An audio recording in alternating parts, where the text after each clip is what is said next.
So, when you were growing up, sir, what was your training like since both your parents were The musicians? training was completely Hindustani classical because I was born and brought up into Hindustani classical.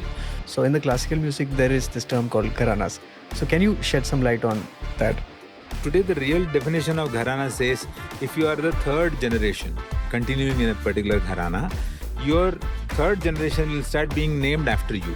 Have you come across composer's block? How would you cope up with that? In India, the biggest undoing of the composer block is the payment. Number two, because of the raga knowledge which we come from, any tune can exist in my brain in 30 to 40 different variations. Hey guys, welcome to Art and Culture Tribe. Hope you're doing well. Today we have with us an amazing classical musician. He is a composer, a multi-instrumentalist. He's very well known for his slide guitars. So you want to know who that is? Let's check it out.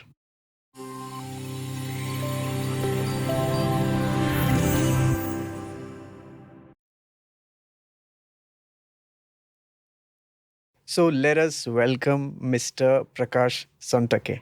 Sir, warm welcomes to you. How are Thank you. I'm good. I'm so happy to be here. Thank you so much, sir. We are so honored to have you here. My pleasure. And you agreed to come and do the show with us. So, just tell us something about your early days in music, how it all began.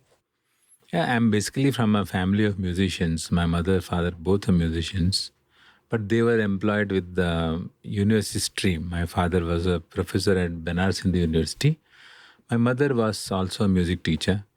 So kind of it was like something naturally which was happening at home. But to take music as a profession seriously was a totally different decision again, because after some time I kind of concluded that okay, I can do music, I should do music, and I took that decision. My parents are only first people to say, don't take this chance because you don't know how it's going to be in the future. So they themselves, being musicians, said that don't make it as a profession because they were scared how will it work out and all that. So kind of it's okay, we floated along, and but when COVID happened, that's when I really felt that they were very right, because suddenly tomorrow you don't have shows at all. If for months together, years together, you're sitting at home. How will you earn? How will you make a living? So these are tough questions, but ultimately you are here. Once you are here, there's no going back, kind of.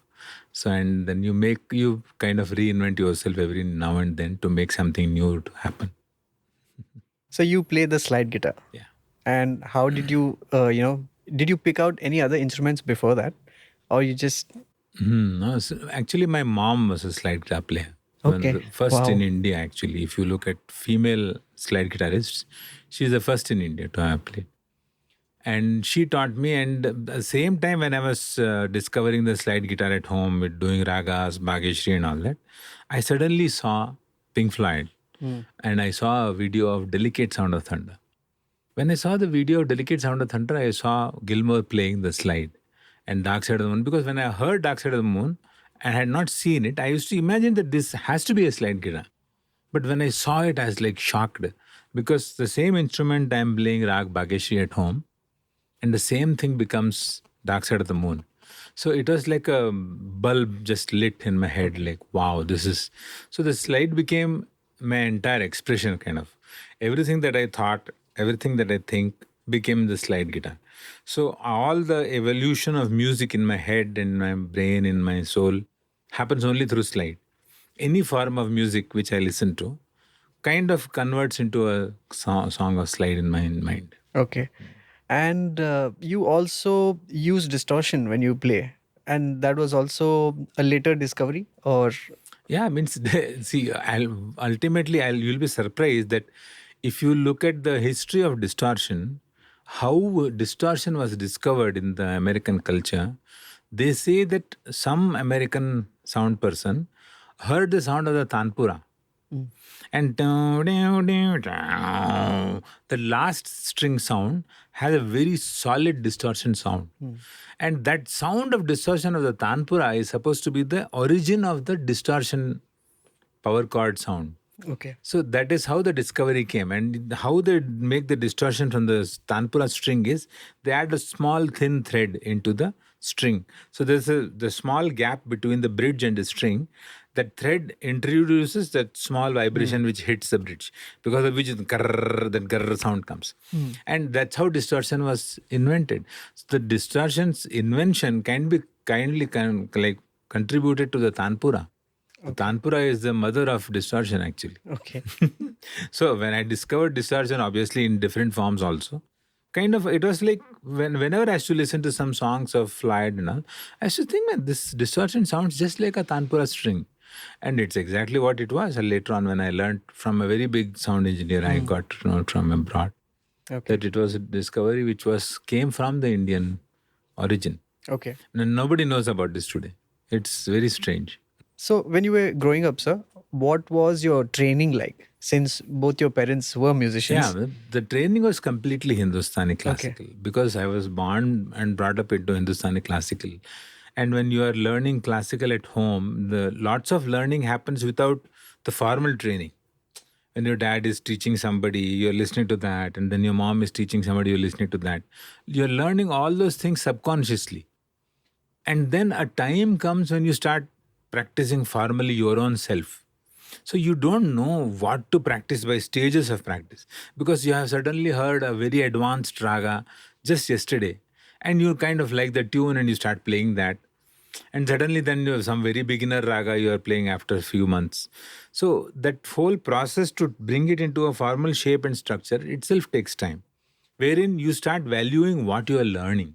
Because there's so much of music, when somebody plays to me, I was like, I know this raga, I have heard this, I know the whole tune. And then you're like, oh no, but tomorrow how do you do formally, how do you improvise on that? How will you improvise? Because you know the tune. Only the tune is not the end of the story in raga music. Raga music, you know the tune, the beginning gets a beginning. Yes. How do you take it to a larger, like if I have to improvise on 20 minutes, half an hour, how would I improvise? Then that you have to learn. You have to go into the formal. Then you have to ask your parents, how to improvise on this. I'm making mistakes when I start improvising. Then you learn. Then you unlearn. And then that ultimately starts becoming into one comprehensive project inside your mind. Initially, music learning has always been happening subconsciously, because you don't even know when you are learning, because you are listening to it from childhood. You know every tune. Like in our house, very interesting, our neighbor, when he was a kid, after a few years and he had grown up, the parents sent him to learn to our house. The interesting part was, whichever thing you started teaching him, he said, Uncle, nanage tune gottu. And he would sing everything. Then I was like, oh, how do you? Then I said, okay, let us improvise. That he would know. Because he had heard the tune since childhood. And then I kind of understood that is exactly how even I learned. Because I was listening to subconsciously without any force. Unless until somebody is playing subconsciously, nobody is forcing you, like, listen, this has to be heard like this. Then you start getting bored. But if you are playing around, you're listening. So, like when people used to bring their children to Sabha Kacheris, 90% of Sabha Kacheri activities are happening outside in the tea stall. People are sitting and chatting there, kids are eating some jhalmuri. 90% of music learning happens there only, because you're listening subconsciously. You're not sitting and learning and listening, and everything is not a lesson. And that's how most of the learning happens in subconscious, where you're not being told that this is a lesson, remember this tomorrow morning. If I want to take away the fun of somebody listening something, I just need to tell them, listen carefully. Tomorrow I'll ask you questions regarding this. That's it. That's the end of the story. Then he will not enjoy listening to it. So 90% of learning happened like that, and I started practicing formally. Then you start formally starting to perform. When you go to perform, you realize, oh my God, I didn't practice this properly at all. Then you have to come back home, practice. So as a completely not from a non-musical family to a musical family, the major journey on the stage happens to everybody in the same way. Even if you're from a non-musical family, what you have learned, you learn for the first time, then you try it out on stage. All those processes are the same. If you're born in a musical family, you're only lucky that you have heard these things before. But having heard it before doesn't take you to the stage to perform. You just know it, that's all. Like when you bring the book at the beginning of the year, this English book, whenever I used to buy, the very beginning, first week only, I used to read off all the stories. And then every time when I used to be in the class, I used to feel bored. Like, I know this story, I have read it. But then the teacher asks you some very tricky question. Then you realize, oh shit, no, I don't know the story correctly. But that kind of thing. You know these tunes. I know this Rag Darbari. People are saying I learned Rag Darbari after 20 years. I knew Rag Darbari when I was 2 years old. I could sing Rag Darbari. So you are boasting about yourself as to knowing something great. But improvisational, do you know? You don't know improvising. You know only the tune. And tune is just the tip of the iceberg. What is how do you improve on improvisation in the classical sense, or in general, basically? Means both ways. If you are doing the raga system, you have to ultimately start understanding how to improvise on the raga. That is the expansion of the raga. In Hindustani especially, the expansion of the raga happens bit by bit, bit by bit. First you start from 0, you expand till 1, then you go back to 0, go till 2, then you go back to 0, go till 3. And then you slowly go to -1, then go to 2, -2, -3. So you expand on that gradually. In Carnatic music, that kind of expansion doesn't happen. They call manodharmam also in Carnatic music, where they say improvisation. But the way we improvise in Hindustani is we unfold the raga very slowly. We will not reach to the top very soon. It's very slow. So, kind of listeners also today are not accustomed to that kind of a slow expansion. No? Like somebody is going on singing 45 minutes. How slow is this expansion, man? I'm getting bored. People get bored very soon because they do not have the idea that he's actually improvising. He's expanding on it very slowly. People want to listen to the whole tune, bang, from the beginning to the end, right in the first 1 minute itself. I want to listen to everything in the beginning only. I want the whole story. How will you get to know the whole story if you are reading a Harry Potter book? You just read one page of it. And you're complaining, man, it's not interesting. Man. By one page of reading, how will you make the whole story interesting?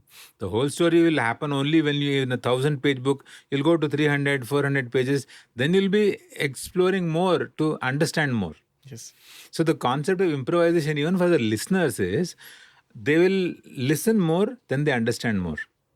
But today's listening is, if it doesn't attract me in the first 10 seconds, I am done. In the Instagram world, if I do not get in first 5 seconds, then I don't want. So clickbait concept is used. Something clickbait, you have to say something at random, totally like nonsense.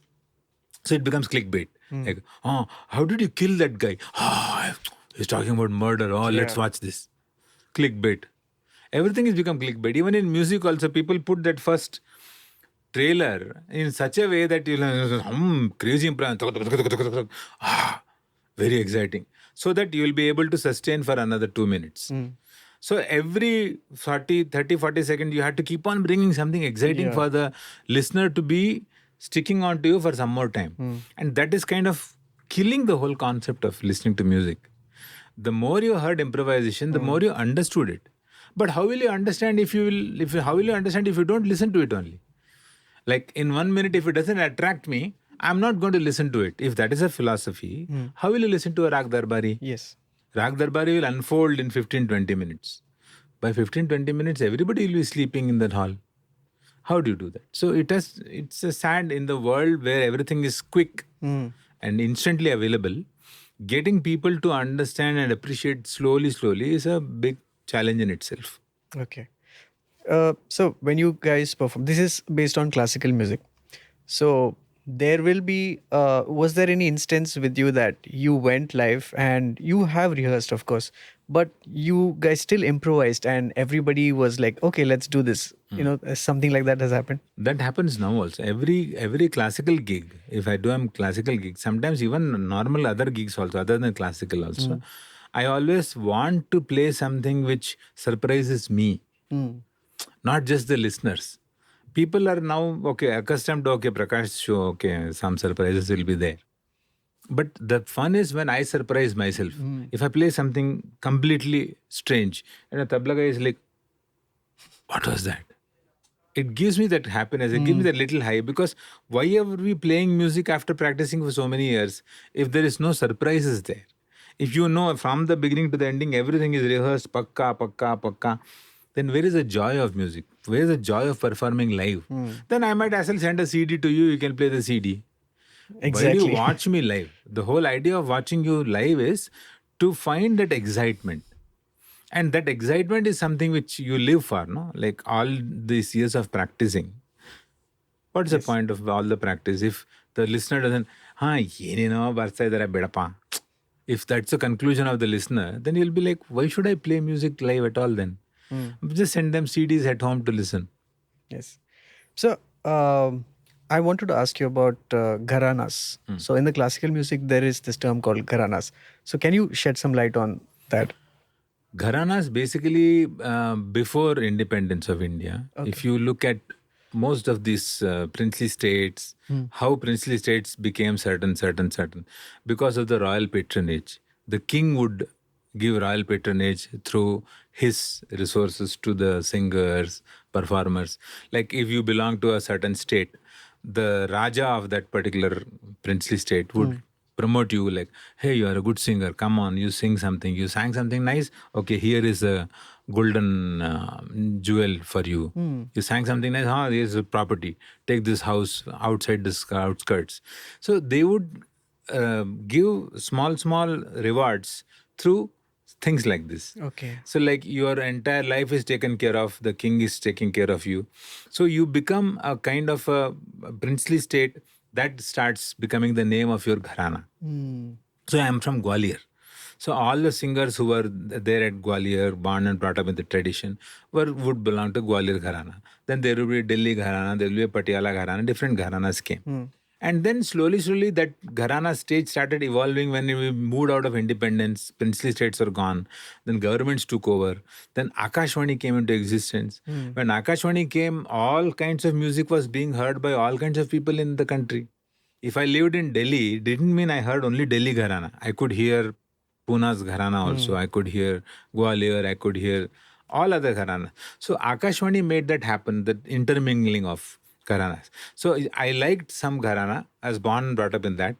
But apart from Gwalior, I liked something about Kirana. I went and learned Kirana also.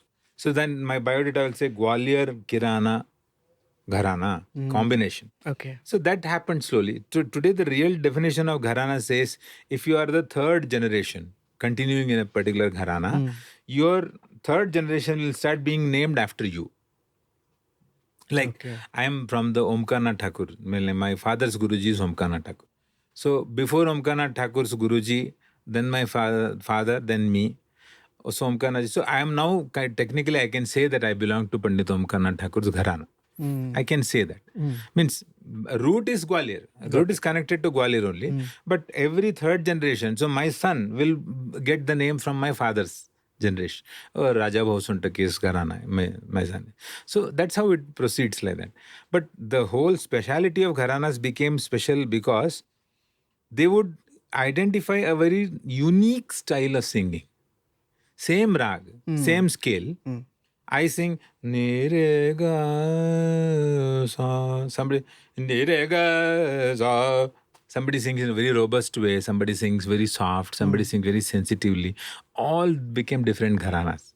And sometimes even musicians made gharana styles because they had weakness about something.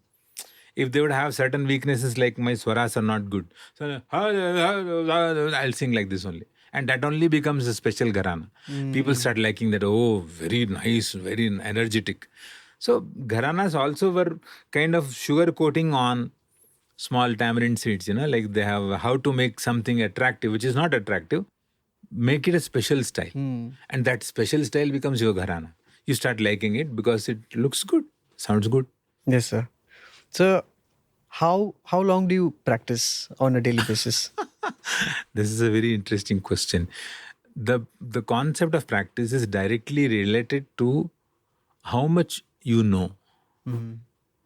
How much you know is related to how much you have practiced.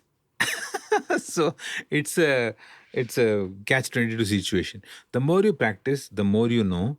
The more you know that you have to practice more. And you always start with some target, like you'll be having some target in your mind. Some musician will like, wow, Steve, what a solo he played. I should be able to play like that. That's one target you start with. Ultimately, your entire goal becomes becoming Stevie Y. After some years, if you have become Steve Y, you're lucky you become Steve Y, then you think, okay, what should I do beyond that? Which means to say that if you keep that as a target, so it becomes something, then you reach somewhere someday, and then you think, okay, beyond this, what should I do? But ideally, if you are able to understand how to practice to widen your own horizons, then the sky is the limit. The more you practice, the more you realize, the more you can practice. And then you practice with a specialized way. When you practice something, you make small vocabulary words. They become a part of your vocabulary. When you go to the stage and perform, you have shown your practice. This is your practice. On the basis of this, I am able to form this sentence. That's now a new vocabulary for me. And then after that, many years of stage experience of those vocabularies now forms new vocabulary. Then you make new vocabulary. All this is going to happen only if you are able to understand that improvising is a very important part of music. Everything needn't be set A to Z. Everything is set perfectly. It's a perfect show. There's no such thing as that. If you are going to do that, then it will be something that you didn't enjoy at all. It was perfect. But what were you enjoying? Nothing. Because everything was A to Z rehearsed and practiced perfectly. Yeah, it's a recital. It's not a performance. So my concept of a performance is when somebody is able to play or produce something which was never taught to him. That's the beginning of a story. Okay. If somebody is playing something and suddenly he played something which he never learned, even he was startled, like, "Oh, what was that? That's so beautiful. I never did this before." And next time when he's sitting and practicing at home, he'll remember that day I played something. No, what was that? Today we are lucky we can get a recording. Hey, that was a nice phrase. That phrase you should remember. Next show I will practice on that and make it better. So practice always depends on where you are and where you are going. So in the initial stages, we are always told bigger, incredible stories of, that guy used to practice 18 hours a day, man. Oh my God, 18 hours. How would you somebody practice like that? And it sounds incredible for somebody who has learned music for barely half an hour in life. Half an hour worth material, which your memory will retain only 5 minutes of it. If half an hour is taught to you. In that 5 minutes retention of your brain, what will you practice for how many hours? 5 minutes only is your content completely. How many hours can you practice? It's not fair. It's like stretching too far. Then the child will start losing interest, like, because the compulsion of the story of, man, my Guruji used to practice 18 hours a day. Come on, target 18. 18 minutes I can't sit with my focus. Yeah. But my fear is I have to reach 18 hours. Then I start practicing randomly, just physical. It starts becoming a physical practice. And oh, practice super, everything. So you are going and playing the same mechanical music for the listener also. The listener is also getting thrilled by that because it's a skill thing. They find, wow, skill. So you are going and appreciating skill of the musician. There is no music being played. It's just a question of skill. You go every day, do gymming, and 1 month later you'll have muscles. There's no brain involved in that. Isn't that different from reading a new book every day? Definitely different. But if I will say the results were shown more only in the gymming, that gymming made muscles. But reading books, what happened? We can't argue with that kind of a logic. Yeah. So it's all relatable. What is your, since you play both Western and classical, your tuning changes as per the show? No, depending. See, if I am playing a Western thing, which ultimately I am playing what I have understood as my form of music. Ultimately, I am not saying that I never claim to be a Western musician. I can never, because I have never learned Western music. I had the greatest difficulty in following C sharp, D sharp itself. A big journey for me. I didn't know what is C sharp. And then somebody one day told me the same thing in the scale. This is C sharp, D sharp. Oh, then I understood the same thing. Safed ek, Kali ek. Same relatability I had to develop in my own language to understand these things. So I never, even now I won't know, somebody says augmented 7, augmented F. I have no idea about all that. But if somebody plays something, I can immediately play something from my side to complement what music is going on. And that is completely coming from my own background. I have got no Western background. but I listen to music. As I said, when I was learning Bhagyashri, when I heard Dark Side of the Moon, I related Dark Side of the Moon with Bhagyashri Rag. So when I play a solo in Dark Side of the Moon, I can play completely Rag Bhagyashri, evolve it like a Dark Side of the Moon melody only. You'll think that, oh, this is Dark Side of the Moon playing being different, but I'm playing Bhagyashri in my mind. Okay. I can do that. Yeah. So that correlatability I can generate because it happened in my house when I was a kid. I was listening to Michael Jackson, Thriller. Dum, bum, bum, bum. My father was walking up and down, and my father suddenly asked me like, "ये क्या है? कौन सा राग है? समझ में आया है क्या?" So I used to talk to my father in Hindi. So I was like, "Wow, my father is joking. What? This is Michael Jackson Thriller. What rag is this? What nonsense is it?" But he said, "Dhyan se suno, you will understand what rag it is." So after some days, when he was teaching me something, ma pa ni sa, suddenly I realized that ma pa ni sa. Oh, this is the same thing which is being played in Thriller. Dun, dun, dun, dun. Same phrase.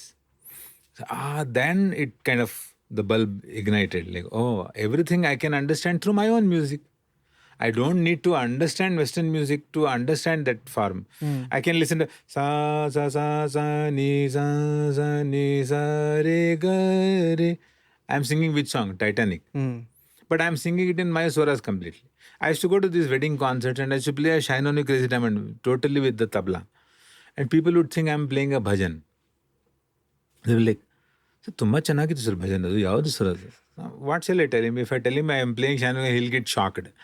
But okay, as long as the listener is listening without prejudice, you are sorted. Only problem comes when you tell somebody, "See, I'm going to play Shine On You Crazy Diamond now, okay?" And you play, then he'll be like, "Oh, something, chanage irlila." He'll conclude that. Yeah. But if you don't tell him anything, when he's quietly listening, you play it or slowly mix it with something else, he'll like it. Tumma chanagittu. So people like experimentations like that when they are not told about the background.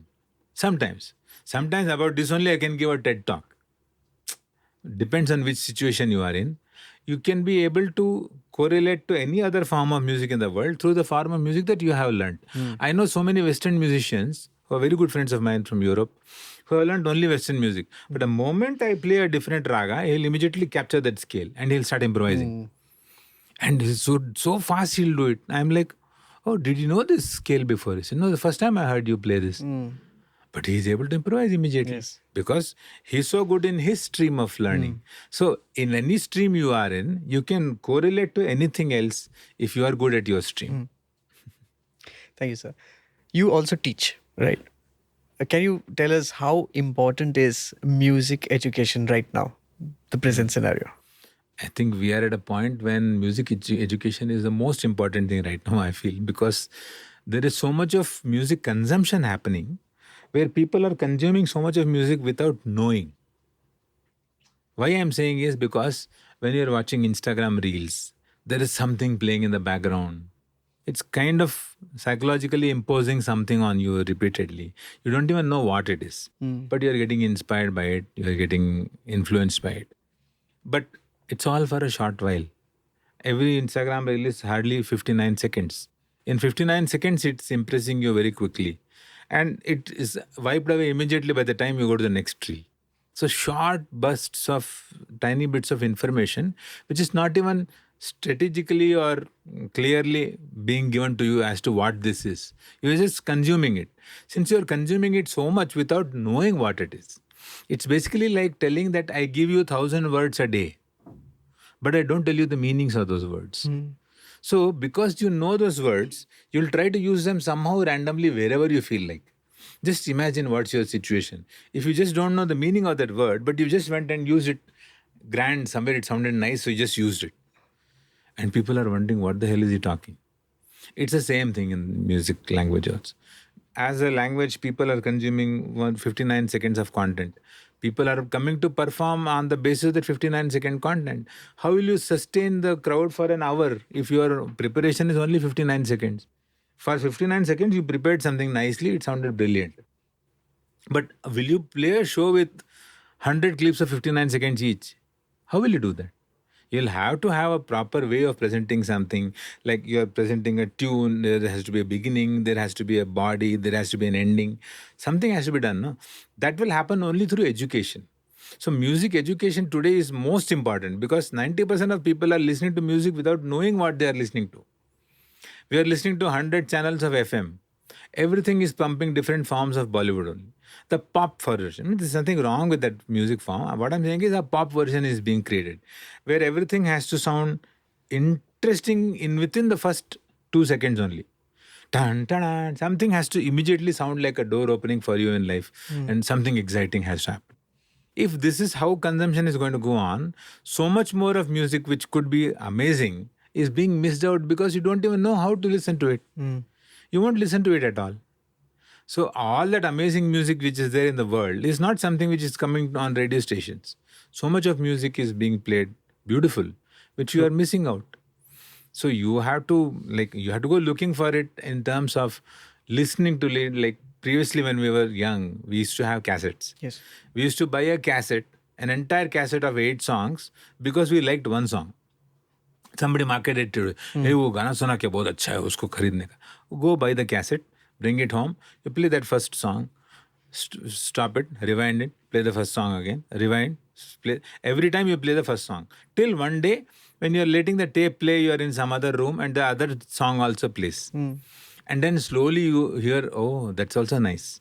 And then your journey of exploring all the 8 songs in that cassette will take a period of 5 to 6 months, which means to say that you grew from song number 1 to song number 8 in 6 to 7 months. That's a long journey of different musical styles coming in and getting introduced to you. Because you're not limited only to the pop element of it. Today, if I'm going to release only one song, because the world is consuming slowly now, it'll make only one song, how will the listener ever decide what else to listen? So you'll become genre specific, you'll become style specific, your things will start getting narrower and narrower and narrower and narrower, and the listener will not be able to listen to anything else other than that one thing only which you have to play. You play that one thing, I'll clap for you. If you play anything else, I will not clap for you. The audience is becoming like that gradually. So you are leading to a point of no return.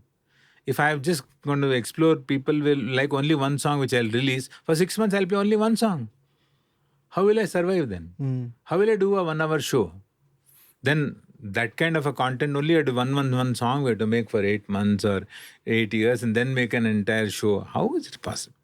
People are coming to listen to you. They will come to listen to the song being presented by exactly how they heard it, with a little dose of your own creativity as to how you add a little bit to it.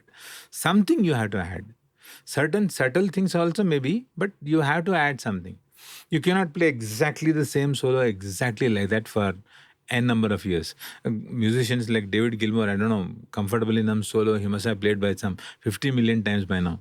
But he plays it exactly the same. And there are different reasons for it also. I'm not saying that it is wrong. What I'm saying is he must have tried taking that journey in so many different ways. But if you ask comfortable enough which solo was the best one which you might, he'll have some favorite ones. Because somewhere something in that certainly he'll have played different, which even you wouldn't have noticed, but he will know what it is. So everything has to ultimately depend in music education. Music education is the only way it will grow.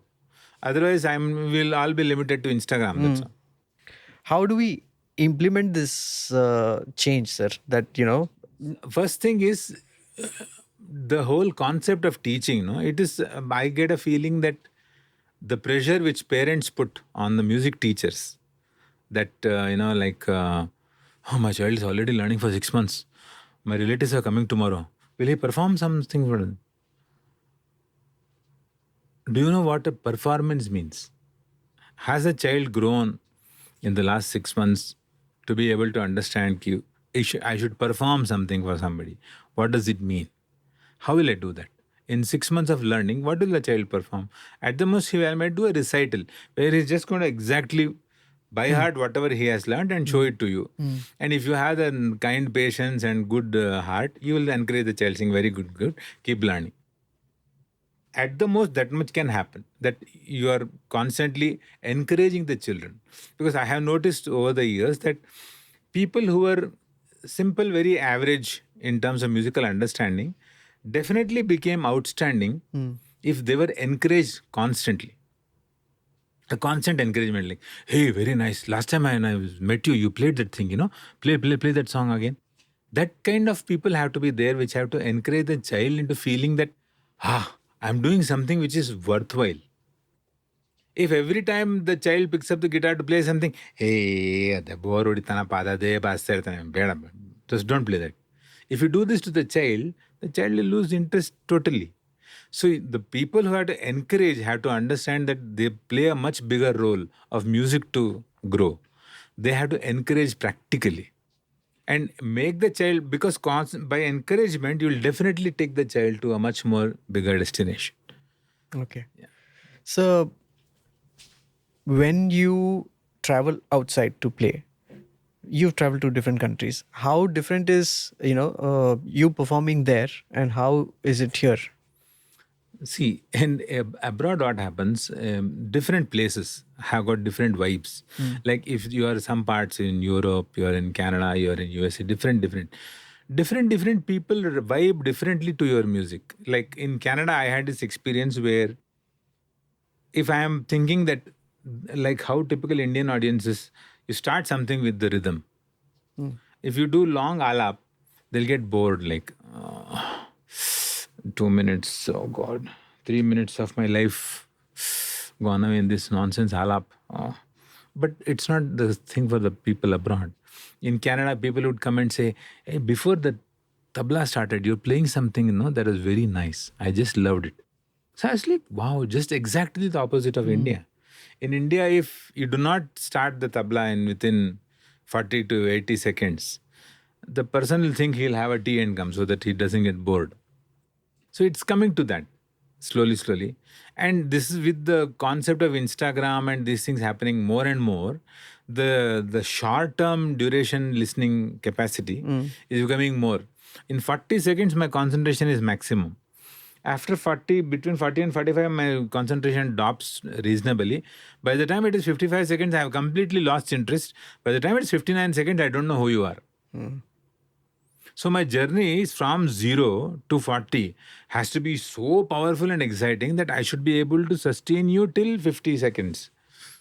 After all, the sustain is not even for 10 minutes, from 40 to 59 seconds only. That first 40 seconds, how it's going to pass is a big journey now. So the listeners have to be, in terms of educating listeners, that's what I said, ki even when you go and play some composition, you better talk a little bit about it. Tell the listener that this is what I'm planning to do. This is what I have in mind. You should listen to it carefully and tell me where it is. Something like that. You have to make some hook other than just the music. Because everybody doesn't come from a culture of listening. Everybody doesn't come from that. And we have to accept that. And there is nothing that you can do about it. Because everybody doesn't, when everybody is born in their house, Bhimsen Joshi is not playing in the background. Everybody is not listening to, Selva Gopal.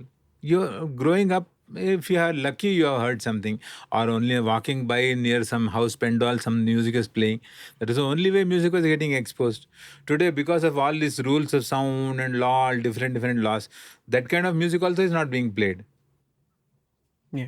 No music coming from temples today. There's no music coming. In the early morning, there used to be some shloka happening. So you were invariably listening to a shloka. Today, everything you have to go look in Instagram or YouTube only, no? So if Instagram and YouTube do not have that algorithm based on your observations, if you have been listening to only Snarky Puppy, every day morning when you switch on YouTube, it'll show you Snarky Puppy only. Yeah. It won't show you anything else. So all the choices are going to be generated only on the basis of your tastes, which means that the tastes are getting so limited. So the journey is now going to be only between 0 to 20 seconds. If I get your attention in 0 to 20 seconds, I can pull you till 40. And then if I can be smart enough to do something different there, then I can pull you till 50. But at that 59 seconds, I am done with you. You are done with me. How will we produce music like this? So everything will have to be within 1 minute only of consumption. And then in that 1 minute only, my excitement also will have to happen. I have to be happy, clap. And then what will happen for next? The concert is over. 59 seconds concerts. So I was recently suggesting to some organizer, I said, you should have these 59-second concerts to compete with Instagram. So all musicians are told only 59 seconds performance. Come, start your thing. Within 59 seconds, you have to attract the listener. Otherwise, you're gone. How will it be? Will you like it then? Then you will give me a lot of logic. No, no, no. How is it possible? So you have to give some time. Then why don't you give that time to yourself to grow, to listening? Listen to something, listen to it for a little more while, listen to something for a longer time, try and see what is there which is exciting to you. And I'm sure you'll start finding. Only when you listen, you'll start finding things. Listening is also an art. No, sir? Absolutely. Today, it's much more than ever before. Previously, there used to be a saying that who is a great speaker? The answer was a good listener is a great speaker, actually. Only if you have heard lots of good stuff that you can be a good speaker. If you have heard only limited, how will you be a good speaker? Only when you have lots of things on your almirah, you can pick up something from here, something from there to ultimately make sense out of it. If you have only one small box in which you have got your stuff, what will you do? People are losing interest in literature. People are losing interest in language. The same thing is happening everywhere. We are getting used to only certain things, like somebody puts an update, awesome, amazing. Other than these words, we don't even know any other word to say how something is nice. To write about something nice about it. Yes. Let us not use amazing. Let us use some other word today. Make a target for yourself to at least get your vocabulary slightly growing. If we can do it for language, then we can do it for music also. Go looking for some other words other than what we know to appreciate something. Then you will definitely explore something more. Then you'll find literature exciting one day. Someday you'll reach there. But you have to do something to reach there. Because otherwise, on your own, if everything is based out of exactly like when we were practicing, we did not have any concept of this gig I am playing for half an hour, so let me practice something for exactly half an hour only. No, we never did that. We played improvised music till the day we went to perform for half an hour. We had never practiced the same raga exactly like that. We went there, took that raga and started exploring the raga right there in front of the listener. And based on the present inspiration, the crowd, the people, on the basis of the inspiration, we played it in a certain way. Which means to say that that place was the inspiration for that recital to happen. Which is why you would not find the same recital exactly every time by the same musician. He would perform it differently every time. But when the world is moving to pop music and trying to understand pop music, you do not have any options much where you can do music every time differently. Then the crowd will lose interest in it. Kya yaar, ye to har baar alag alag hi gaata rehta hai. I don't want to listen to this. So, you compose for films also, and you do your shows also. Have you come across, a composer's block? And if there was something like that, how would you cope up with that? Composer's block happens in many ways. Actually, in India, the biggest undoing of the composer block is the payment. If you have to get money for something, you'll make sure that you don't have a block. There's somebody waiting for you, ha, sir, vega song madkodi. And you're like, I'm struggling now. How? No, no, no. That payment is the main inspiration for the block not to happen. Number one. Number two, because of the raga knowledge which we come from, any tune can exist in my brain and 30 to 40 different variations. Same tune. I can think about Jabdeep Jale Aana. Jabdeep Jale Aana is my word. Jabdeep Jale Aana. I can immediately compose a totally different tune out of the same lyrics. So that helps me as a classical background. It's very, very refreshing. And it's very entertaining also for me. Yeah. When I go and sing Jabdeep Jale Aana in a totally different raga and totally different style. And the listener is like I know this song, but he's singing it something and all. So that's the only way. So as a composer block, it never happened to me. Because we have the option of suddenly picking up some other weird raga. Yeah. And sometimes, like as I used to work as a producer, I'll make, for me, I said, tune A, best tune, tune B, okay tune, C, dabba tune, In my own dictionary, it's written like that, okay? But the producer comes and I play out of sheer boredom. I just play the C tune. And he says, Tumba chanagide, sir. Best tune idu. Now, in my diary, it is written Dabba. But for him, it's the best. And that is everything, everybody relates to music in a different way. So you don't know what is going to sound appealing to whom. The way you are thinking, it happened to me with the Western gig. I had gone for a Western gig. So they insisted that 3 months before only they said, you send us your set list. I'm like, set list 3 months before? How will I like, that day we'll decide to play this. The musicians are also good. So we know we'll decide something today. But he said set list 3 months before, send the set list. And you're like, you have to send it. So, okay, I just made a set list out of basic common, like I'll try to do this. I sent the set list and I forgot completely. When I went to the gig, I didn't remember that set list at all. And that fellow also didn't remind me that that set list is going to be distributed to the entire audience. I didn't know this also. So we start performing as usual. We're going happily, nicely performing. People are clapping. After the performance got over, people came and they're coming and talking. Sir, I liked this third one, the Heart Sky, which you played. Third was not Heart Sky today. But I didn't tell him anything. Suddenly I realized that something has gone wrong. I mean, seriously. Then they got me that whole slip. This is the list that you had performed today. Oh my God. All the song names have gotten mixed up. All now that fellow is thinking as Heart Sky is something else. Tomorrow he'll listen to Heart Sky, he'll be shocked. That's not Heart Sky at all. He has heard it as something else. So everybody's imagination is very unique to their own. And the way I have designed Heart Sky is a very difficult song, and it's a 5/8 meter, it becomes 5.5, 6, and all that, all this. But for the listener, something else is now a part of Heart Sky in their mind and imagination. And he loves it. So I have no right to go and disturb it tomorrow. Unless and until I give him a reality check tomorrow saying, sorry to burst your bubble, this is what happened. But it's a sad thing for a listener. So then I understood that everybody listening to music has their own reason for relating to music in a different way. We can never give you 100% tailored concept saying that this is why you like this song, this is why you will hate that song. No. Everything could be relatable. A song could be perfectly made for a situation that you are in today. And tomorrow you will find it, Dabba tara ide song, chanage illa sara. But yesterday your mood was exactly like that only. But today you don't want to listen to that song. So what do? Something today sounded nice to you, you correlate with it. A lucky day for you today. That's so composer block, as because of raga knowledge and all those things, a composer block concept doesn't happen only. Because same tunes I can take and go on singing them different versions. I told you, I went and played China and the Crazy Diamond for an Indian wedding. And they thought it's a nice bhajan. They're very happy. Too much nice bhajan. What can you do? And if I play Titanic every night in my dreams, in a bhajan style also, you will not be able to make out only that this is something else. You'll be like, somewhere I've heard this tune, but you will think it's some bhajan going on. What to do? Crazy, sir.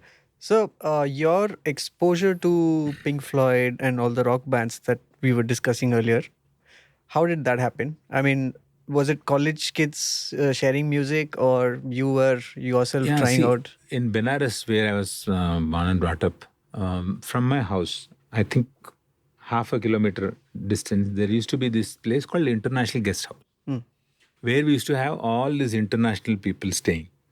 So there were Iranians, people from Palestine, all different, totally different parts of Europe. And we used to go to play table tennis every evening there, me and my friend. So during this table tennis playing, some small exchanges would happen where he would say, I would have this Iranian friend who used to be reading Gita. And I used to wonder, like, I know Gita, what is this guy getting Gita for? But he was reading something and he was getting some other correlation to what he was reading. And then I would listen to some music there. So first time when I heard Pink Floyd, it happened like that once. When I heard Pink Floyd, and then after 5 or 6 years later, I got Delicate Sound of Thunder, VCD, video cassette. And I went to my friend's house and we saw Delicate Sound of Thunder the first time. And it was a revolution of sorts because I had heard Dark Side of the Moon and I thought that is a slide guitar, but I didn't know it's a slide guitar. And for the first time I saw Delicate Sound on the video, I saw that slide guitar being played. It was like, wow. the same instrument I'm playing in a total raga format. So I start with the raga and I can immediately blend into blues. I can immediately blend into a classical or go back into some totally rock, pop, depending on whatever. So that helped me in totally understanding my own instrument, slide guitar.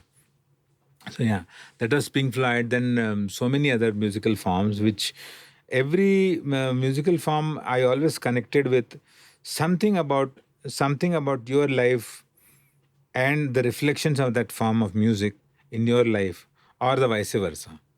The reflection of your life in the music, or the reflection of music in your life, starts building these correlations in a strange way.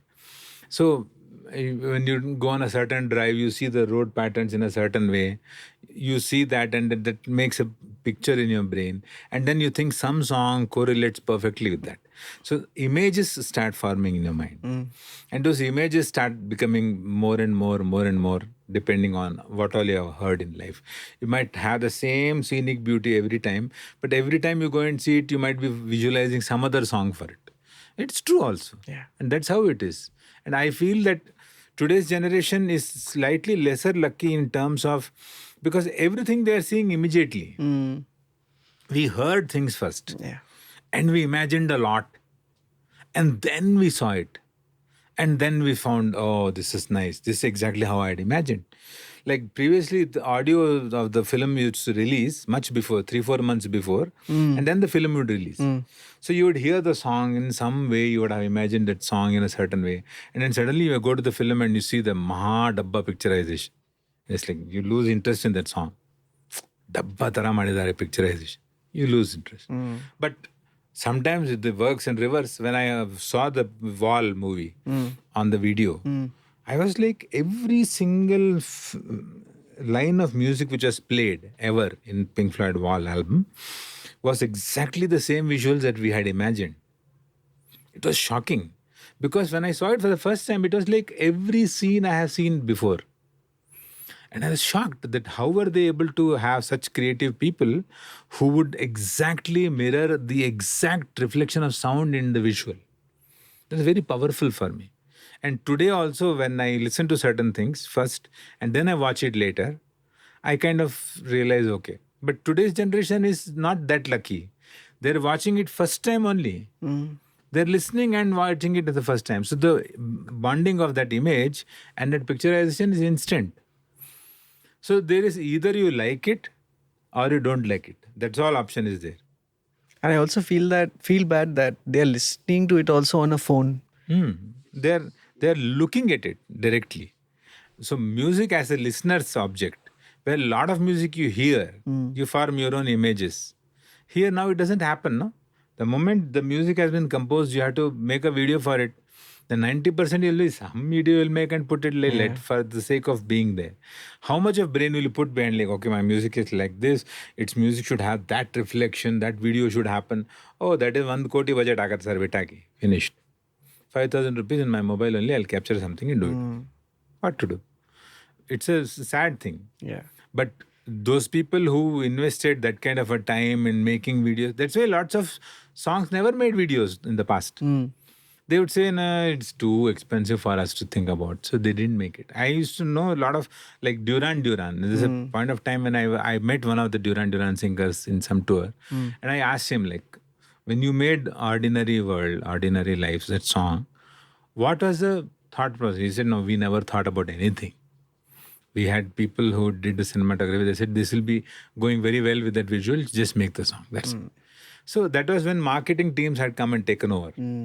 Before that, there was a stage when the whole team would go hire a creative director. Creative director would come, listen to the music for 20 days, then make notes, make observations, then come and discuss with you, and then the video would start taking place.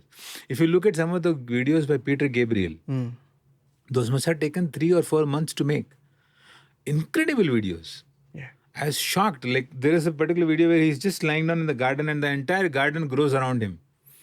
They have shot him in time lapse, actually lying down in the garden 3, 4 days for them to be able to get that result. Incredible. Now, though, you can't think of such things only, no? There's no patience level also. I Yeah, think. it's very sad. Everything is getting correlated to the same thing. Mm, We do not have the patience to listen, so we won't have the patience to even see after a few days. The only point where the race is being won is by the visual. Visual is somehow more attractive, is the imagination. mm, A few days later, that will also slowly go away. Then you will be left with nothing. What will you do then? If visuals are also going to lose interest, what will you do then? You're only imagining that no, visual will always stay exciting. It's not so. If I'm going to show you nonsensical visuals for 15 days, mm. 16th day you lose interest in seeing visuals also. Then you won't see also. Then what do you do? Yeah. So at least in music we heard something and we visualized something. Mm. Today that's not going to happen. Okay, sir. As a young musician, who were the performers that you always wanted to see and you watched them also? And a concert of your favorite performer that kind of like made you feel like, wow, okay, Yeah, this was. living in Bangalore, my kind of dream coming true moment was watching Roa Waters. And Roa Waters came to Bangalore. That time, I think, early 90s it was. Probably we bought 2,500 rupees tickets that time. Okay. That time, buying 2,500 tickets is something like buying a 25,000 ticket today. But none of us thought even for a moment that that much expensive ticket I'm buying to watch Roa Waters. Because it was like a dream come true. Like Pink Floyd basically meant Roa Waters and Roa Waters' brainchild and all that. And we went to see it and I saw the show. So that was one of those moments when I felt that something that I had dreamed for a long time, I saw in reality. And I saw the show just to listen to the music. Whether the music was more important than the visuals or the visuals are more important, I don't know. Because they were using some visuals and some background sounds also in the show. They had that also. But watching Roa Waters live was like a dream come true. Like, wow, this is actually true, watching a show. That kind of a thing happened later on, many years later on, when I was in London somewhere. I had gone to London. That time I saw U2 perform. And that was another great experience. I couldn't believe that I'm actually seeing U2 live. And like, yeah, means very few such occasions happen. In India, I was very lucky that in my house we used to have legends like Bhimsen Joshi, Kumar Gandharv, and Gangubai Hangal. Such people, great people coming to the house for a cup of coffee and sitting and chatting. So I didn't know that these legends are so big that people dream of being able to one day watch them live. I had spent time with them, like just like that uncle, like just went and sat on somebody's lap and then realized that many years later, oh, this is Bhimsen, such a big legend had come home. I didn't know that. And that innocent joy of life is the most beautiful thing. When you don't even know how beautiful it was. Yeah. And then later on you realize, oh, I have spent time with Bhimsen Joshi. I have played for Gangubai Hangal as a violinist. I have gone and played with her, accompanied her on shows. And today I find that their mentions in history books and in museums, they're being mentioned in such a big way. I was so close, they would like, hey, baro, ele, baro, kutkala. They used to talk to me like that. And today I realize that, wow, I was part of some real big history. And you're lucky. Just thank yourself that you're lucky. And later on, many years later, I have wanted to watch Jeff Beck perform live. But that dream was because, it was about one tour of London got cancelled because of COVID. If that tour I had have gone to London, I would have surely gone and seen Jeff Beck perform live. But a little while after that, he passed. Okay. Sir, prior to this, we talked about brigade music experience, right? Can you tell us something about that? We know, I mean, you told us that you have one of your. The person who was curating, Dr. Suma Sudhindra, she was curating the whole thing. That time she asked me that, would you want to contribute some instrument? So I gave my slide guitar, one of my slide guitar, which I don't regularly perform. I donated it because I felt that a slide is one of the most beautiful instruments. And because it has got so many variations to it, complete classical versions, rock versions, all kinds of versions are there. And luckily, I was lucky to be lucky enough to play all versions. I played the classical also, the rock also. So I donated that instrument there.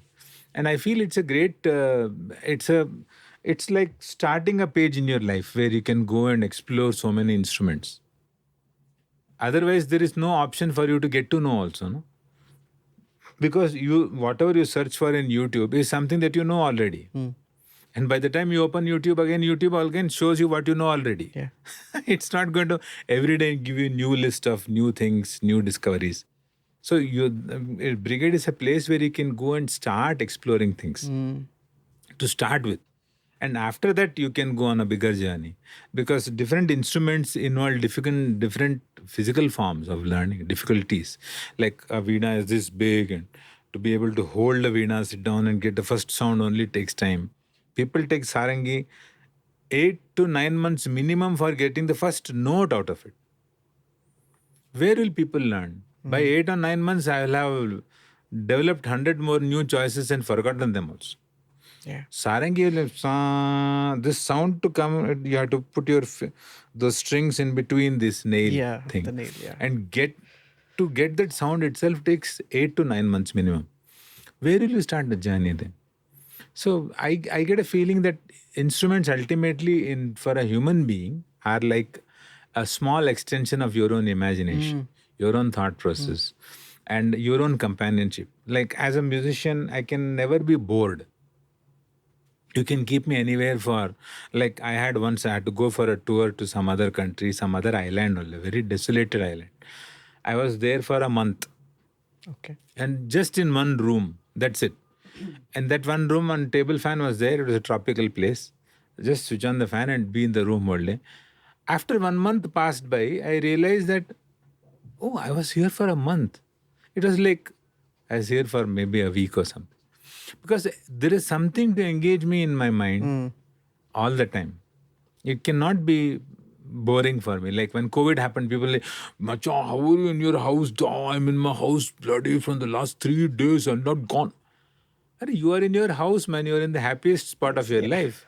Just enjoy what you are. Do anything new. During COVID, I used to make a song every day. I made a routine for myself. One song every day. Morning, get up. 7:30, 8 o'clock, start with the song. By the end of the day, full song is ready. Put it on YouTube. Weird time signatures, 21, 23, 37, all kinds of things I did. Because I was never going to think that, oh, how boring is this? Nothing like that happens to me ever. And I find it surprising that today's generation, people start getting bored in 30 to 40 seconds. If I come somewhere new, I have to be engaged immediately in the next 30 to 40 seconds. Otherwise, I lose interest. It's very difficult. Yeah. How do you bring up the generation to understand that? How to keep yourself engaged? Yeah. So, when it comes to compositions, like recently you sent me a recording and you were traveling in a metro and those sounds you recorded and you made a track out of it. So does that happen on a regular basis that you just all the time it happens because sometimes the metro sounds is one thing. I had gone on an auto ride somewhere to Goa. In Goa I was going and the auto was having a weird sound. Okay. Kind of, it was creating a self-generated rhythm. Okay. So I recorded that rhythm and I asked a lot of people. At that time I was very active on Facebook. I used to ask people like, what kind of a pattern is it auto playing? Takadim, takadim, takadim, takadim, takadim, tak tak, takadim, takadim. So it was creating a rhythm pattern of 15 by itself and not by any other means.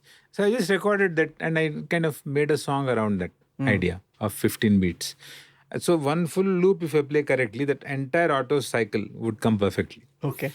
Just for my happiness. It is not that anybody gave me a Nobel Prize for this. But just that I am saying everything around you in life is definitely worth exploring like that. You could suddenly, like when an ambulance passes, so if I notate it, I have sa, paga, paga, paga, paga. The ambulance is going in that musical notation. If I have got a different sa, paga, okay, but if I'm a sa, da, da, da, da, this is something else. Da, da, sa, da, da, ga, sa, ga, sa, ga, sa, ga, sa. Different placements of notes will make the same ambulance sound come in different notations. And these are small things that you can do with your own self.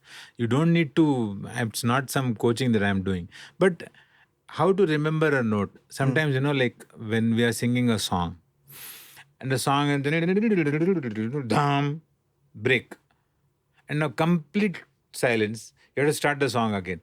Ta na na na na, dum dum ta na na. You have to start the song from there. How will you remember that note? How to bring that note in your memory?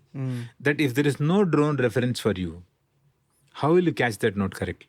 90% people, what they do, to break that silence or to get the note correctly, they'll play a loud tanpura. The tanpura is playing on the stage.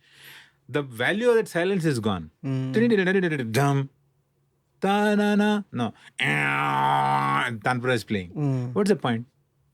I tell even classical musicians, they play the tanpura so loudly, like I am getting a feeling that I have come to watch the tanpura gig. The whole gig is only tanpura is playing. This fellow saying, the singing is so soft. Tanpura is so loud. For what? The drone is only for a reference. The drone is not everything. I have not come for a meditation session. If I have come for a meditation, okay, I'll switch on tanpura and listen to it. That's a different thing. But if I'm watching a classical gig, what is the content? Where is the value of the silence? Give me something like sustain. What is the meaning of sustain if there is no silence? How will I highlight sustain if I won't have silence? If I'm playing down, down, down, the last note sustained. Down. This value is only when you hear it. Otherwise, down, down, down, what will you hear? Sustain. You can't. So it's a tough call because lots of classical musicians have this habit of playing tanpura loudly because they're scared of going wrong in Shruti. I always tell them that try to develop note memory. Remember by memory. This is the note. Go for a walk outside. Come back. After that, are you able to remember this note? Or do something, listen to radio, listen to all kinds of crap. Come back. Are you able to remember now? If you remember that, nothing like that. Yeah, that used to happen with me. When I was a kid in school, I loved singing and I would practice. Of course, I did not know about Tanpura and all, but I would just sing. So I would practice in a certain scale. And when I went to the stage, I picked a note higher. Yeah. And then I was like, it's embarrassing, right? So I was like, what exactly happened? I practiced right. And then a friend told me, no, you just sang. Okay. So then I understood, okay, there's something called this Tanpura. Right. No, and that also happens. No, when many kids have been practiced, they have practiced everything perfectly, they go to perform. Some other kid comes in some other key and sings tremendously. You completely forget everything that you have practiced of your own. And you're so overawed by the performance of this kid that kid's note, that kid's raga, everything stays in your brain so much more powerfully that when you go to perform your own, your content doesn't come to your head only. This happens all the time. So it's a very big challenge that why we had to get exposure to the kids to come and watch shows for these reasons only. This thing has to grow. You have to come listen to everything, but remember your own perfectly. When you have to perform your own, you have to come out perfectly with your content. Whatever somebody else performed, how much of a great it be. Bhimsenji is such a great musician. He told me something beautiful. He said, if I went to watch a gig and somebody gave a performance which was outstanding, and it would not be possible to not get influenced by it, I would try and tell myself in my mind that after this, I'm going to perform even more excellent and outstanding to beat this. And that would be the challenge with which I would go on stage. This is Bhimsen Joshi's own words to me. He said, ऐसा जाके मैं stage पे बैठूंगा, I sit on the stage, I imagine that I am the greatest musician alive right now. And I am going to perform something which will beat everybody else. That is the kind of spirit that you need to have. And that is the kind of spirit that we always want. Like somebody performed great. The next guy has to be greater. And the guy who comes after that has to be even more greater. Which means to say that if you go to one of those, when I was young, I used to go to the Savai Gandhar Festival in Hubli. we would have amazing musicians one after the other. And everybody was more amazing than the previous recital. You heard the previous recital and you thought, my God, nothing can come and beat this nearby. But the next guy started, in 5 minutes, he made you forget who the previous guy was. And that is the kind of music that we grew up with. So we were always waiting to listen to something more challenging coming up. And we always thought that that is what we should target for. What is going to be next has to be greater. You have to know the concept of being average or lesser than average. You have to be excellent. And excellence is for what? For the listener. Yeah. The ultimate victor is the listener. He got to listening to amazing things. I heard 4 hours of non-stop music. One was greater than the rest. So who gained most? The listener. And that's the reason listeners would be so blessed that time. Yeah, true. That's true. Sir, you've collaborated with many artists. Any artist that you can actually pinpoint in terms of what happened with that song was beyond your imagination? Okay. See, that way kind of my collaboration very specifically were ECM Records. ECM Records released an album called Mercurial Balm. That was my collaboration with Thomas Tronen and Ian Bellamy. And they had this band called Food. Okay. The name of the band itself is Food. And that was absolute improvised music from A to Z. So you walk into the studio with absolutely no idea as to what will be done today. And you start every track, and every track would start with a complete open road. Okay. Nothing is set. And one musician bounces off idea to the other guy, then the other guy starts developing on something, then the third guy comes, changes the whole phase, takes it to some other direction. It's incredibly challenging. And for me, very pleasing, because for me also as a musician playing from the Indian background, if my guitar is tuned to a D, how will I play something suddenly if it moves to D sharp? I can't transpose like that. But when I saw these guys playing music just free flowing anywhere and however, and that inspired a lot of things to me. And that kind of made me feel very rich as a musician, like, wow, this was a really fruitifying experience. Okay, I learned something about my own self which I didn't know till now. Having heard so much of music over the years, and like progressive jazz, I didn't know what jazz also meant specifically. Meaning, I don't know. I've heard a lot of music, yes. But if somebody says, what is jazz? Pinpoint. In India, jazz basically means summertime. If I sing summertime, I am a jazz exponent. Thank you. But the whole people of jazz who specifically talk about jazz say that jazz is all about the improvisation. Every time a jazz player plays the same song, he's going to improvise it in so many thousand ways differently from the previous key goals. And that's the reason jazz is very exciting. And in jazz, the whole band has to know every part of the composition. Yeah. It's not that the lead guitarist knows all the songs. He's playing and improvising. No. The drummer also knows the breaks. The drummer knows where these solos will be there, where the horn solo will come, where the piano solo will come. He knows, and he starts vibing with everybody. The pianist starts the solo, the drummer changes his pattern to play exactly with the piano guy. Then when the horn section comes, he plays differently for the horn guy. So the drummer is so versatile. Same way the horn fellow is also versatile. When the piano is playing something, he's playing something in the backing. So that was very exciting for me to understand, because here in India, band meant one leader. One leader starts something, everybody's playing according to that fellow and everybody's happy. You are the one who gets the gig, give me the payment, I am happy to go home. Other than that, no other logic was there in the band. Band basically meant many people playing together. What is the role of a band? What is the band performing when they are not performing? What is the meaning of making somebody else sound good? Like a drummer will sound very good only if there's a right bass guitarist with the drummer.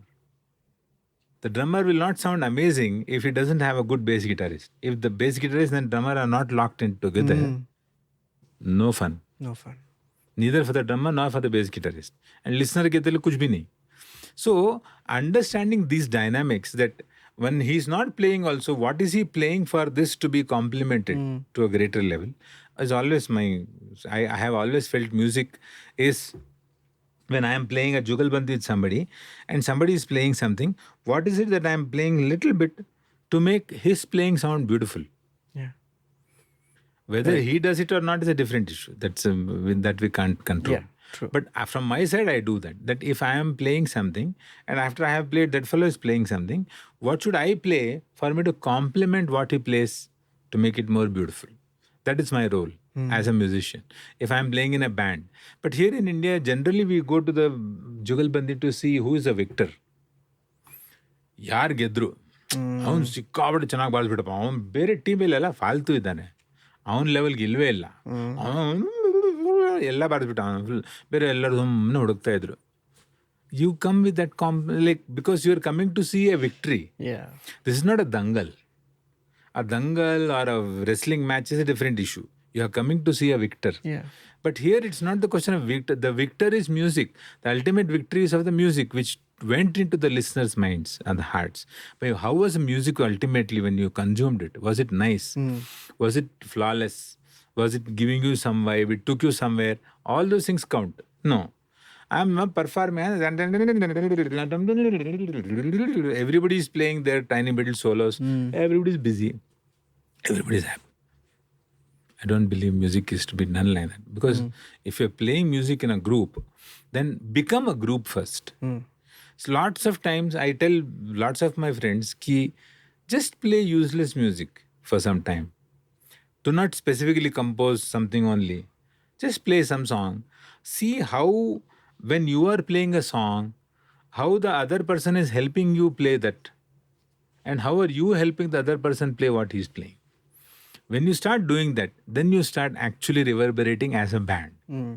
Otherwise, it's just a bunch of people playing together. Playing together doesn't mean playing as a band. Yeah. I think nowadays also bands, good bands break up. It is ego clashes, things like that. I think those are all a part of, the thought process that goes through. It's ultimately you keep in your mind that music has to be above all. Correct. See, a human element, if every band, is very much possible, very much true also. See, when does ego come? Some point of ego comes where I feel that my importance in my own mind is not being reflected by you.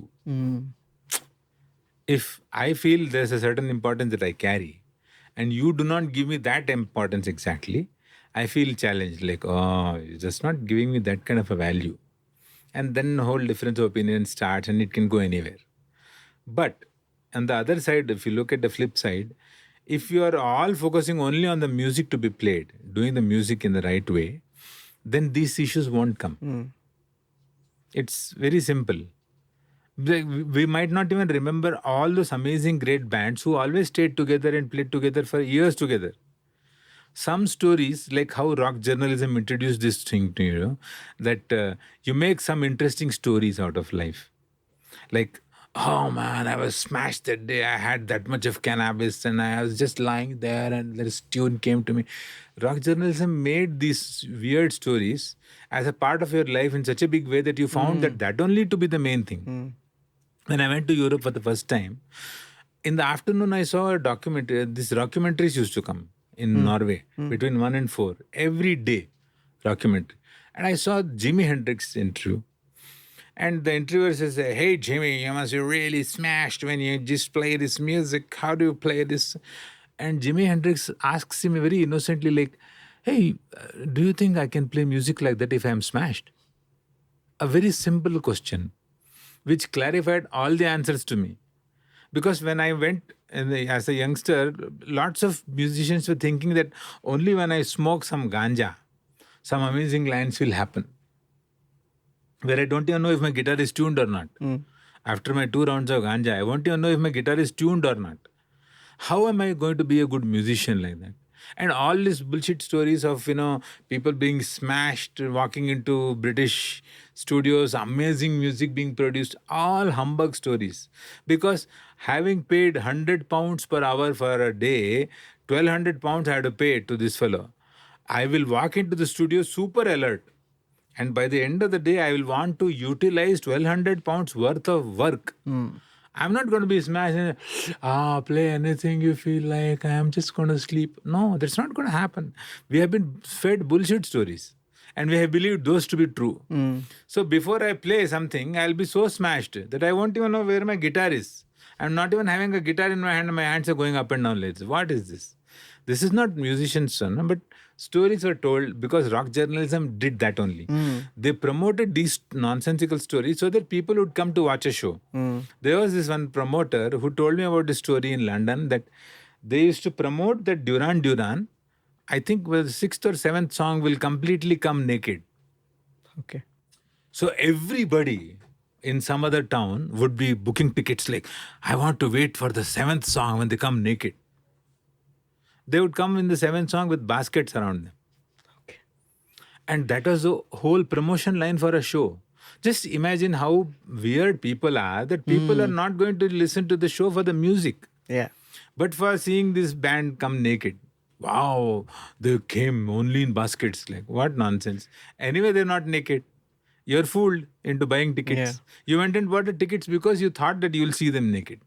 Which means that the reason for excitement for people to go and watch a show is not music alone. Always some other reason is there for the excitement for people to go and watch shows. What to do? When you told that, I'm just thinking if the members of the band Duran Duran, whether they were forced to do something like that because they were bound to a contract, this is something you have to do so that, more But people they come are in. intelligent, they're coming in baskets. Yeah. At least, but what I'm saying is, all those people buying tickets, what would they go and tell them that, boss, I paid £100 for this, but they didn't come naked? That they don't do. They'll ultimately come see the whole music and remember the music and go back home. Today, if you promise somebody that Bapa Ishwana ella batte bichkond kunitare, everybody will come happily for the show, and after the show come and kill you. ಯಾರು ಬಟ್ಟೆನೇ ಬಿಚ್ಚಲಿಲ್ಲ ಅವಾಗ ನಮ್ಮ ದುಡ್ಡು loss ಆಗೋದು ವಾಪಸ್ ಕೊಡು ದುಡ್ಡು. This can happen in India. But that's how rock journalism was done. Bullshit stories were told. And you would suddenly find a rock, suddenly press people are standing and he comes, walks in and says, all of you just shit. You're all shit. Pieces of shit. And he'll walk away. And people will like huge articles. He was very angry that day. And everybody will go to watch that show. He was very angry that day. Stories are created around these things. Correct. For the selling point. Here in India, we are such uninteresting people. What stories will you create among some other people? ಪಾಪ ಅಲ್ಲಿ ಮೊಟ್ಟೆ ಬೇಯಿಸಾಕ್ತಾನ ಅವನು, ಯಾಕಪ್ಪ ಮೊಟ್ಟೆ waste ಮಾಡಬೇಕು ಅಂತ they will not go on to the show. Negative stories are told to sell things. And that is what becomes big.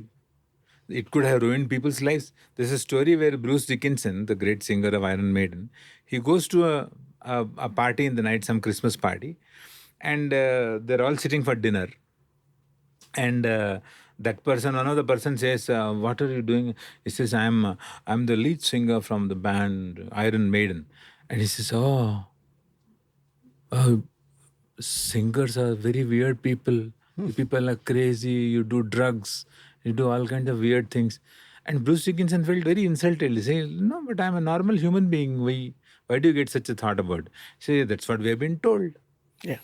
And because of that reason, there's a later part of life, you always find Bruce Dickinson to be a very, very normal, absolutely normal human being. He stopped even having those long hairs.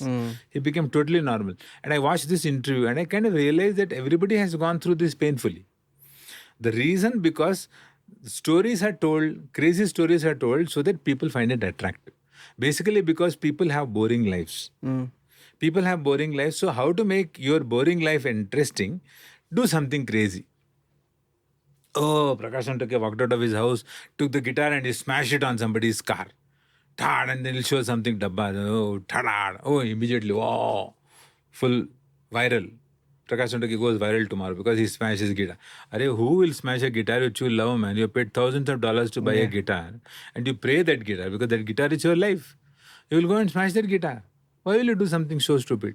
If somebody has sponsored somebody to go and break a guitar, and I'll pay you for that. If Fender tells me that tomorrow, Prakash, you go to MG Road and break a Fender, we'll pay you $500,000. I'll do that happily.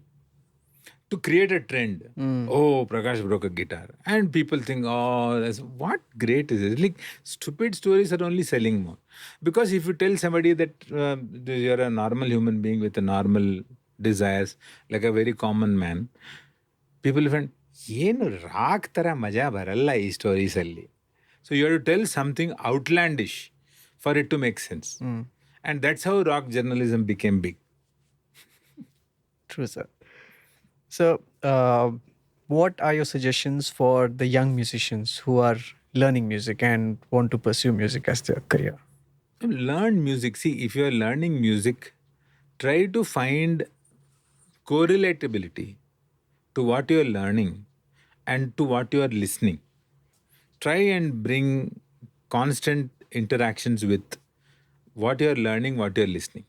Because if you are learning only on basis of what you are listening, then you are slowly narrowing down your target. Like people have heard only Bollywood song. Jadoo teri nazar, that's all I know. I don't know anything beyond that. So then my library will be limited only to Jadoo Teri Nazar. My life will only rotate around Jadoo Teri. So when will I grow out of Jadoo Teri Nazar? If I listen to some other songs from some other cultures and see how can I correlate those scales to learn. So if you start doing that, then you will grow better. And be true to your own learning, because what you are learning is the door for your entire dictionary. Your entire dictionary is going to start from the learning. So you are going to start learning this so that you can understand that tomorrow. This is not going to be the ending. Learning is not, beginning to learn something is not the ending of that, no. Are we concluding that music learning is 6 months, 1 year, 2 years, I lost it in academy, wow, I'm amazing? No, it's not. There is so many years of learning. At least 5 to 6 years of good learning will put you on the right journey. And the people around you also need to have the patience to see what you're learning, what you're unfolding it. And then only you will grow. And do not limit that, okay, this is all I have learned, so this is all I know. No, always try to see if there is something beyond what you know and see what you can learn. Means basically I'm just saying that listening is the main key. Okay. So lots of people who learn music don't listen to much music at all. They listen only to what their teacher has taught for some time, because they're scared that if they listen to many things, they get distracted. That also is told by teachers. Yeah. I do not disagree totally with that. But the fact is, the story will progress further only if there is interest. And interest will happen only when there is a good listening. And that has to be like, we have to have people around you, somebody or the other, who will be slowly giving you these small bits of information. Hey, listen to this song. Did you hear this song? Can you play this song? Some challenge. The people around us also, if somebody is learning music, I tell the people around them also have a small responsibility to play. Encourage the child. Yeah. At the most. If you can't do anything else, just encourage. Sing, you're learning something. Come on, show me something if you want to show. Show me something that you have learned. Oh, nice. Have you heard this song, Coldplay? This is very nice riff. See this, you can pick it up. So always think that everybody who contributes small ways contributes in a very big way to the child's learning. These small tidbits of information can go far away. Yes, sir. Okay, sir. So, sir, thank you so much for My pleasure. being with us here. This was such a great talk today. And My pleasure. We hope to have you again here with a bigger audience. Yes, absolutely. And thank you so much, sir. And I'm really wishing you all the best for art and culture. I want to second the thought that you talk about listening, which is what I was telling till now. Yeah. That the whole thing is listening. The more you listen, the more you understand. The more you understand, the more you listen better. The more you understand better, you listen better. It's all correlated. And so it goes on in a concentric circle. It's always going to grow. It's not going to be limitation. So I tell everybody in the tribe also to grow and share the content. I have listened to all the talks which you're having, and I always put my words. Yes, sir. Keep commenting, and don't just watch everything and think that it will automatically comment by itself. YouTube doesn't comment by itself. YouTube comments only when you comment something. Thank you so much, sir. And that was the video, guys. I hope you guys enjoyed watching the video. Hit the like button, subscribe, share, and put your comments down below. So, see you on the next episode. Bye bye.